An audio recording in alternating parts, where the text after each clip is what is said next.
Rainn, I am so happy that you have taken time out of your busy schedule to come and be with us here at our parent university TV. Uh, I'm just tickled pink, man. Thanks for joining us.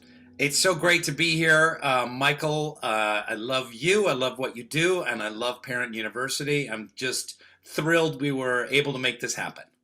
Yes, sir. Yes, sir. And one of the things that I do on the show is ask people to say a little something about yourself. And you might want to talk to us about, I don't know, something about the Rainn Wilson before you ascended to this place in our society.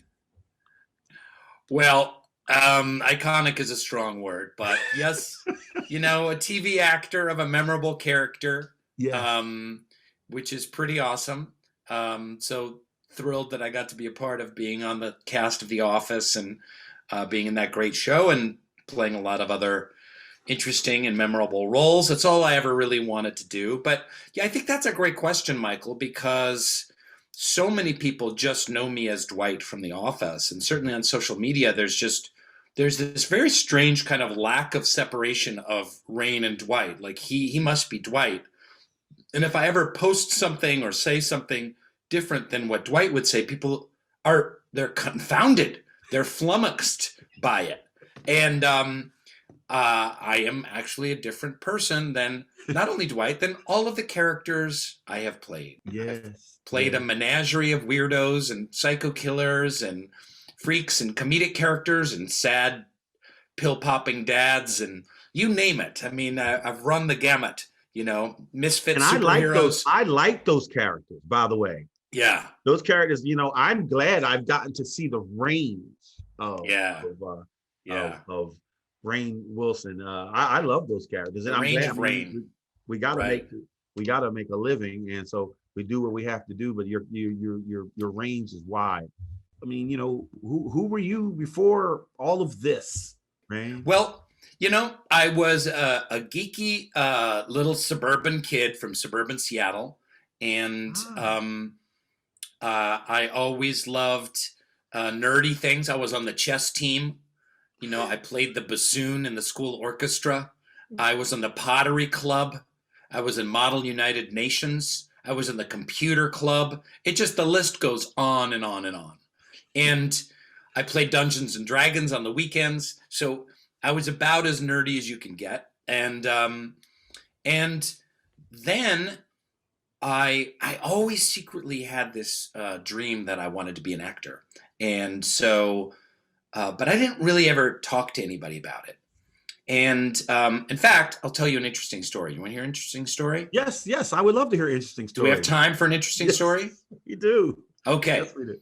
So I always loved acting and in my heart of hearts, but I never really did it until we moved to a new high school outside of Chicago when I was 16 and I auditioned for the plays and I started really getting into acting and being in plays.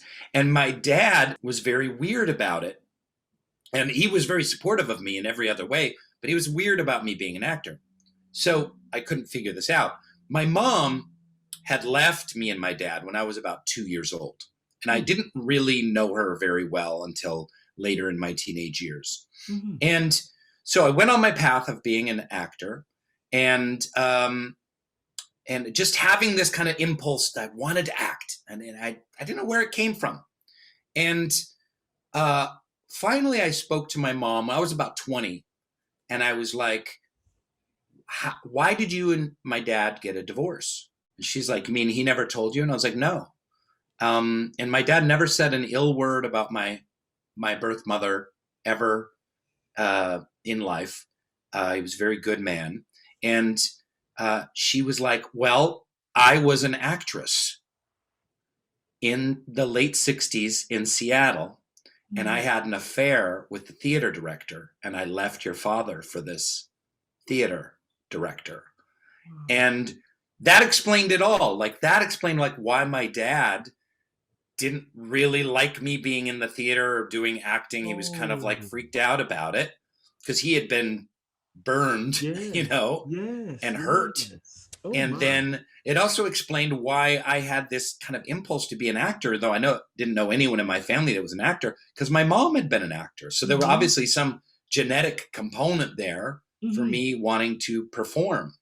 So basically, long story short, I kind of the way I put it is like I ditched kind of one nerdy lifestyle for another. I ditched the chess team for the drama club, Yeah. and I ditched playing bassoon in the orchestra for doing musical theater. Uh-huh. So I became a theater nerd essentially, Yes. and then Yes. eventually went to New York City and got acting training, and went on from there. Well, we're glad you did, and also thank you for sharing that with us. This audience, Rainn, is this is an audience, real folks having real lives, Yeah.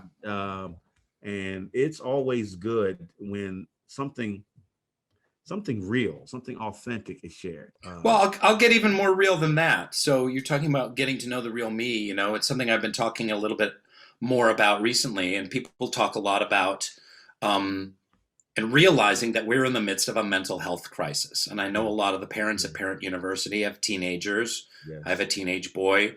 But I suffered from a lot of mental health issues in my young adulthood that were incredibly difficult. And I really struggled for a long time. I struggled with depression.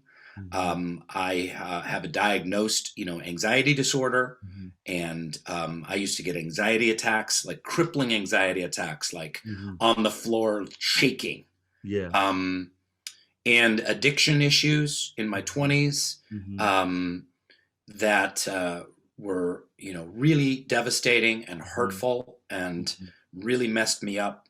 So I love also speaking to young people about mental health stuff. And it's just really important to know that, because this is such a devastating epidemic among young people these days. And especially with this pandemic, the increase in depression and suicidal ideation and anxiety, the kind of languishing and lethargy that has come out of this pandemic as well is super devastating. But it's really important to know that other people have felt and do feel the way that you do. So it's part of my story. It's part of my story. And it's an ongoing part of my story. It's not like, oh, I licked it and I'm 100% better. Yeah. It's like, Yeah. it's something I deal with every day. Yeah.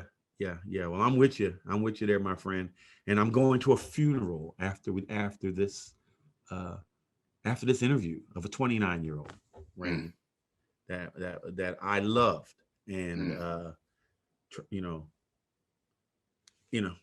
so it's real, Rainn, and okay, so we'll so for people watching and realize that everybody is slogging through this life, and if you can when you have a good day, be grateful, because there are bad days out there for us, and you're not alone, and that's what's great. And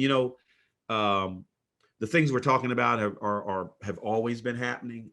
We get to know or hear about it, using things like media. You and I are having this conversation, but there's always been these difficulties, and these difficulties just they're increasing. One of the reasons they seem to be increasing is because we're aware of each other at a level that we maybe not have been in the past, and that speaks to a question that I had about technology and about this new age and parenting in it.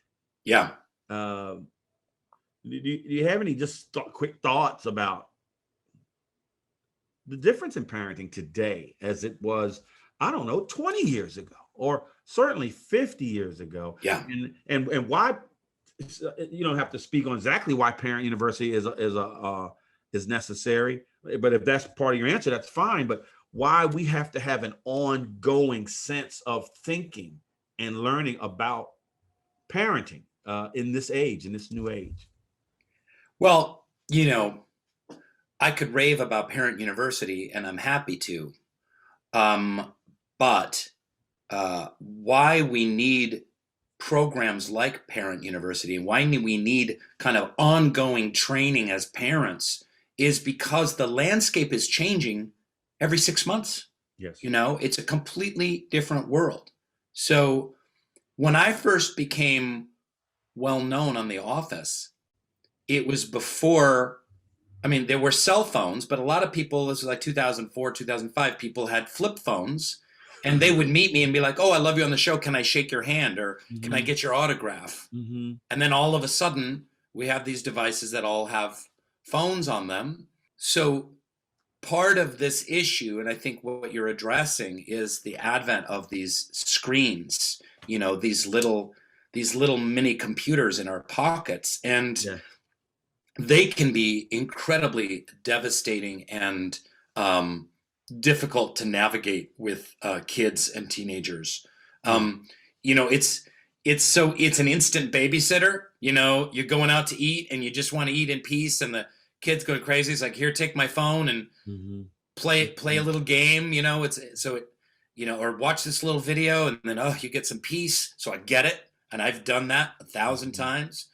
But at the same time, the challenges of raising kids with screens is one of the biggest new challenges out there for a whole bunch of reasons. I'll just throw a couple of them out there.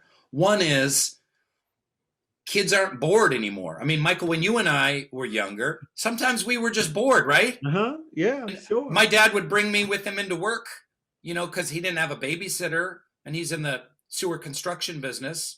And I'd bring a book, and I'd sit in his office all day long at the sewer construction company, Jim Dandy Sewer of Seattle, Washington, still there. And I'd be like, Dad, I'm bored. He's like, I don't know what to tell you. You got your book. You can walk around the block. Those are your choices, you know. But so you have these devices that take away boredom instantly. But what they do is they cause instant distraction.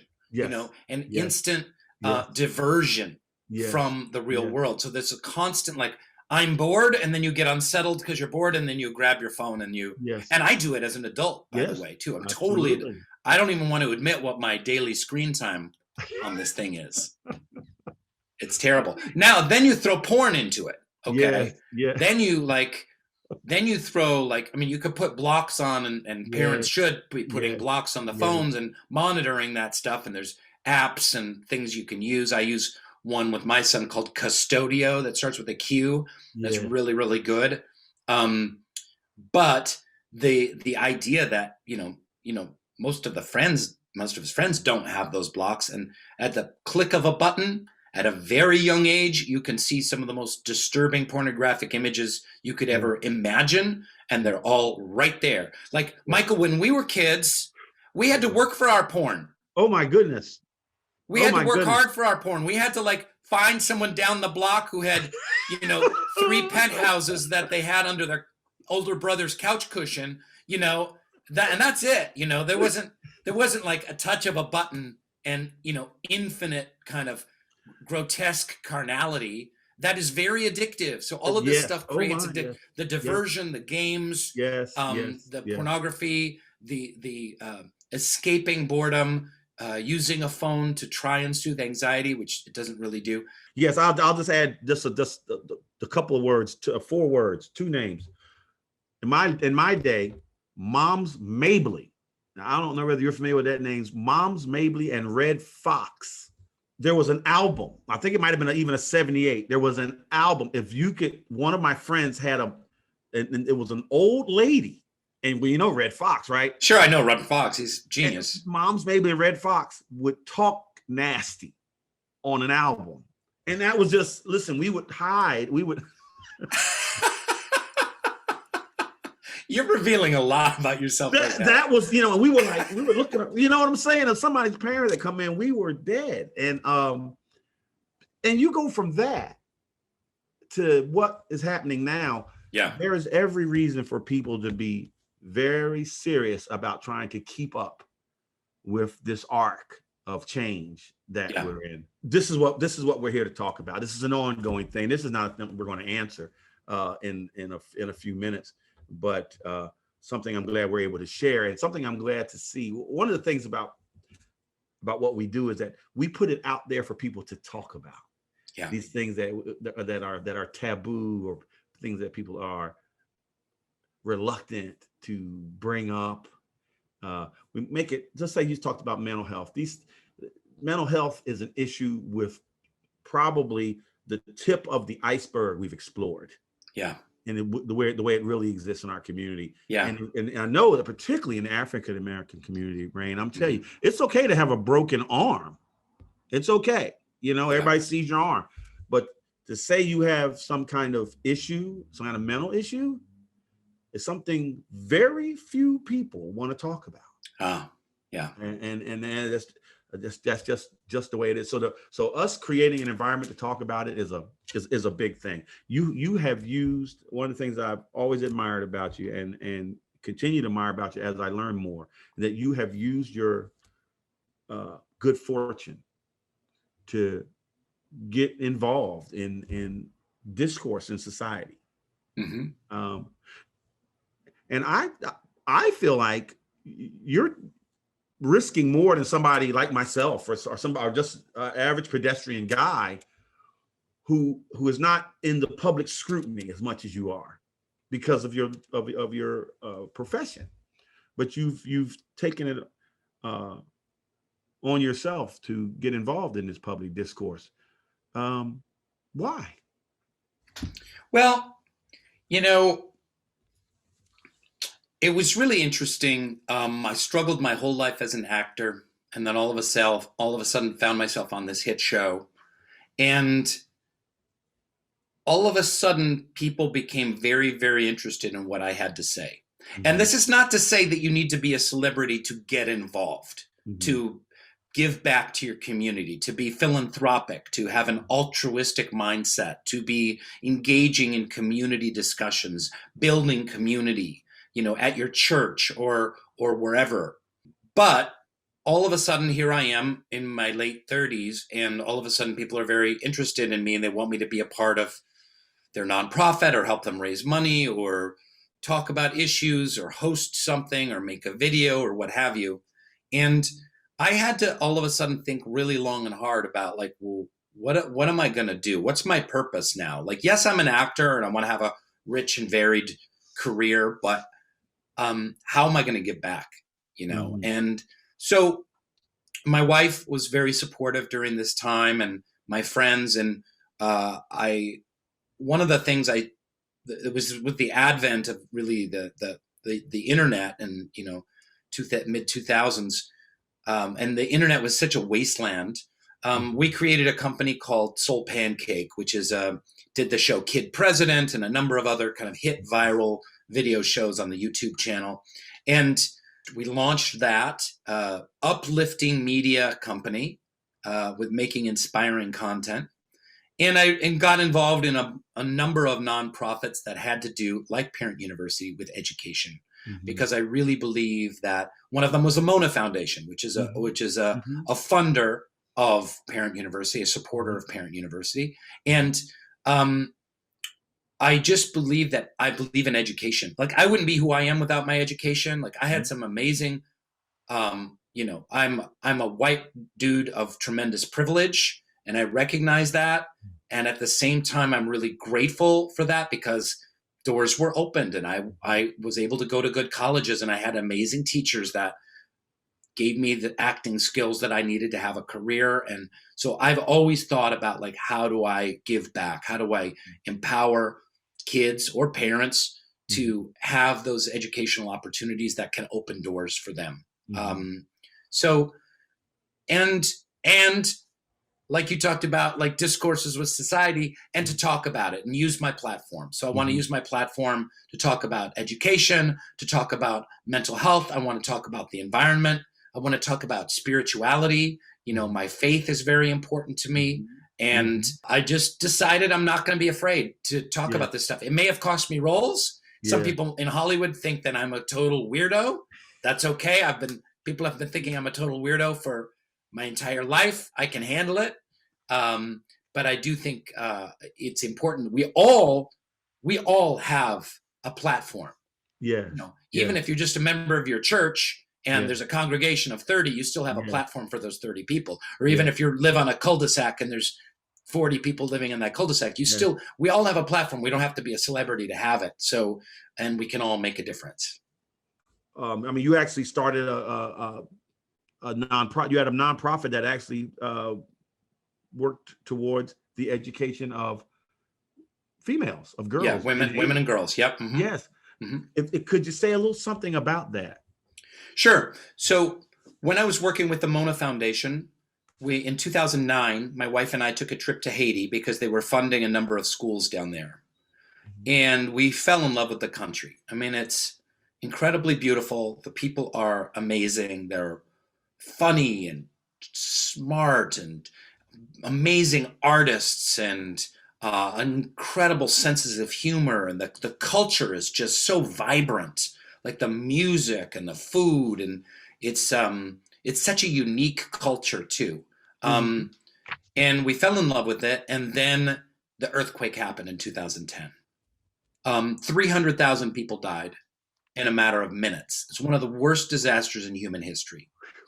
And the hotel where we stayed slid down a hillside and everyone inside of it was killed. Number of the schools that we had visited lost people. And we knew we had to do something. Not long after, we were invited to participate in a workshop given by the United Nations for adolescent girls around the arts. So I taught drama. My wife is a writer, a fiction writer. She taught creative writing and poetry. And we had these girls that were living in tents in this muddy, the only golf course in Haiti, a 9-hole golf course in all of Haiti, because it's so poor, obviously, filled with tents, 40,000 people living in this golf course. So we had like 50 teenage girls that were part of this program for 10, 12 days. And we saw the incredible effect that our work with them had. It uplifted them. It bound them together. They created a community. They kept meeting even after we left. And it helped them find their voice, this wasn't a program to make them professional artists.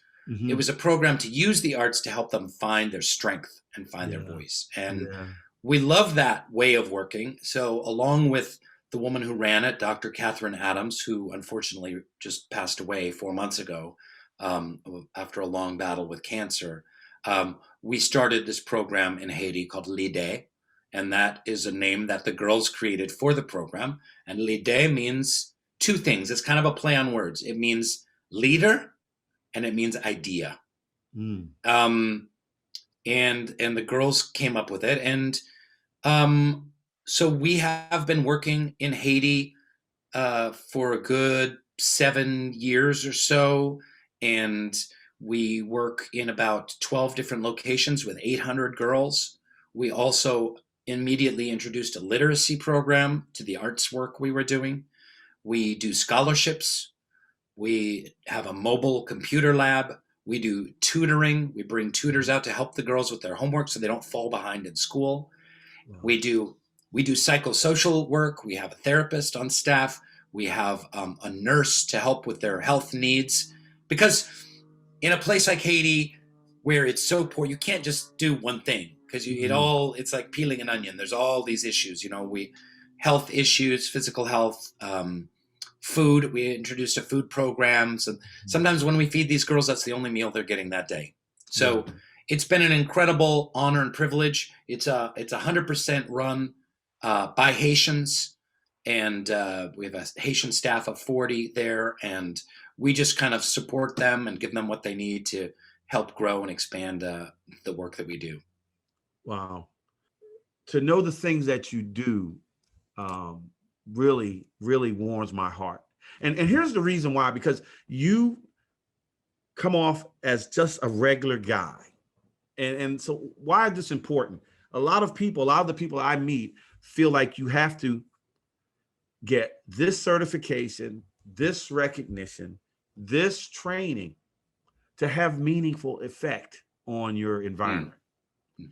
And I have tried to model that, listen, I'm an electrician that had an idea and went to work and pushed it as far as I'm able to. And so now it is what it is, so that we don't have to wait on someone to tell us what to do. And what I admire about you is that you took what you had and you've put it to work. To me, the courage to get out there and do that is amazing. Now let me say, you talk about your But hold on a second. You're very kind. You're very sweet. But you were an electrician? Some people would say so. They paid me to be. Well, I need a sub panel with a 240 outlet in my garage. So be careful what you ask for, buddy. It's no telling how long it'll take me to get it fixed. You might have a house guest for several weeks, but I'd take you a month to do it. Yeah. I've put a few in there, my friend. I'll bet you have. There, but no. That's and you know. So sometimes when I hear myself say I'm the executive director of Parent University, and that we're in multiple cities, it seems weird, but it started as a guy who was a father trying to help the community to overcome the pitfalls that I had fallen into and tried to help other people avoid.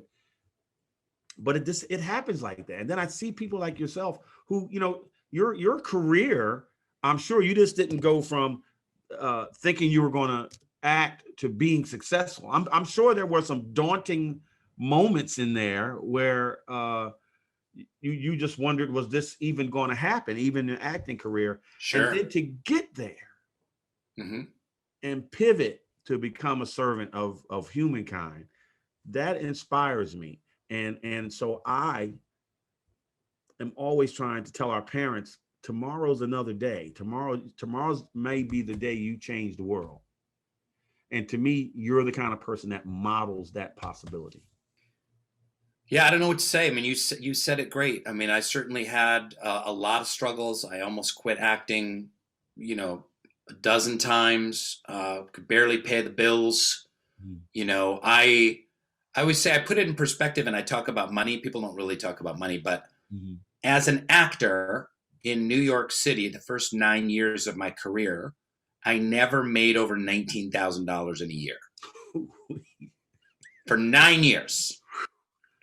Wow. So I did other jobs, you know, to pay the bill. I had a man with a van. I'd help people move. I did catering, and I was a waiter, and, you know, other odd jobs and stuff like that. But it was tough going for a long time. But yeah, it's kind of what we talked about before. You know, what I admire about you, Michael, is that you saw a need in your community, and you're like, wow, I also have that need. You've raised 4 kids, and you've had your struggles in raising 4 kids, and you're like, you know, my experience and the needs that I have sync up really well with, you know, the need that I'm seeing outside. How do I start this? I imagine you started it really small. Like, how small was Parent University those first 3 years? Well, we initially had no money, absolutely none. There was no money. And then I think we got a big old grant for like $4,000. Wow. Yeah. Back in 2000. Frankly, if I wasn't willing to take money out of my pocket for the first few years, we wouldn't be here. But the good thing is that I had a pretty good job as an electrician. You know, I had a pretty good job. And so, you know, I didn't worry that I was going to customize it to the amount of resources we had. You know, we were either going to have hot dogs or we were going to make sandwiches, depending on, or we could get it catered, depending on what happened. But what we counted on, Rainn, is the building of relationships. And see, this is where I think, which is why Parent University is here 20 years later, because many organizations have come and gone that had significant funding. Yeah, is that ours was built on relationships, and because it was built on relationships, we were able to proceed with whatever we had. Rather we had abundance, or rather things were kind of slim, and also because of those relationships, we could count on each other. And sometime when you lead with money, when the money goes, the interaction goes. Yeah. Right. Yeah. So well, I've also noticed for a lot of, because getting into nonprofit work in the last 10 years, 12 years or so, I've also noticed a lot of organizations that just chase the money. Yeah. So they don't have a vision, really. They're just like, they try and sniff around for grants. Like, how can we get a grant? Oh, we'll do this, and we'll get a food grant, and we'll do this, we'll get an education grant, and we'll do this, and we'll get a environmental grant. But you've had this kind of singular vision that has helped you, I imagine, and certainly helped Savannah. It certainly has. As a matter of fact, we've turned down money that didn't really sync up with our vision, and that's hard to do when you don't really have much money anyway. Turn it down.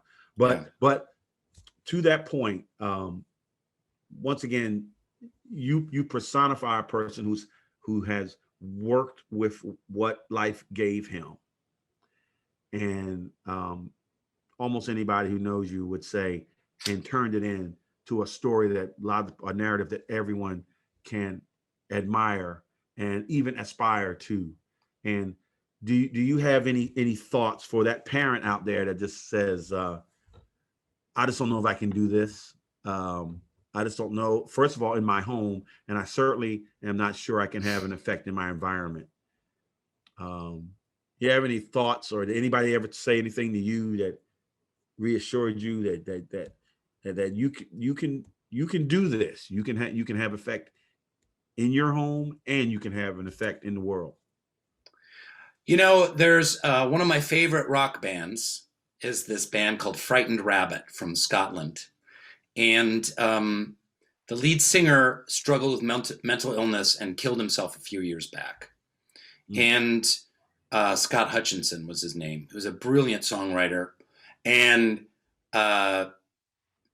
he has a song, and in it he has this lyric, and it goes, we make tiny changes to Earth. And I love that idea that all you need to do, make a tiny change to Earth, make a tiny change anywhere. It can be so small. It can be like, let's pick up the trash in the park or on our street, let's get together once a week and just, have moms in my community have coffee or something. It can be so small. You don't know where it's going to go, how it's going to build. If you have that impulse in your heart, I want to make a difference, and just start small. You don't need to start an organization. I mean, I'm so glad you did, but you don't need to start a nonprofit. It can just be helping one person out, uniting 2 or 3 people, building a bridge somewhere, not literally. And I think that's really what it's all about. You don't need to have a degree. You don't need to be a celebrity. I think about it this way. When I was a kid growing up, it was a popular thing, and this is a very kind of white culture kind of thing to say, which is like, hey, just live your life. As long as you're not hurting anybody, everything is fine. Just don't hurt anybody. Just live your life, and that's a very privileged position to be in, right? So, but that's how I grew up, and that's how millions of white Americans grew up. And obviously, one of the good things around the pandemic is, not just the pandemic, just in the last, this kind of house of cards has fallen down around the United States, with George Floyd, with Me Too, with climate change. We're realizing, like, hell no, humans have got to do a lot more, especially privileged white folk with enough money, than just kind of live a comfortable life, take care of your family, and don't hurt anybody else. We've got to help other people. We've got to reach out to other people. We've got to build bridges. We've got to build community. We've got to give back. This is what's so we have to shift that old story. The old story is like, just, be comfortable, be with your family, don't hurt anyone else. The new story is, we're all a human family. There's a lot of pain out there. There's a lot of injustice out there. And we have to do whatever we can to work on that. And I say whatever you can. I mean, it can, and again, it can start small. It can start really small, but it'll build from there. Wow. I'm not going to ask you anything after that, Rainn. I appreciate you coming on our show, and I'm just full. Thanks for coming on the show and sharing. Thanks, man. I'm looking forward to you being in Savannah, coming to Savannah and hanging out with us for a while, and just us getting a chance to spend some time together, my friend. I would love that, Michael. You are an angel on this earth. Thank you so much. It's been such an honor and privilege to speak with you.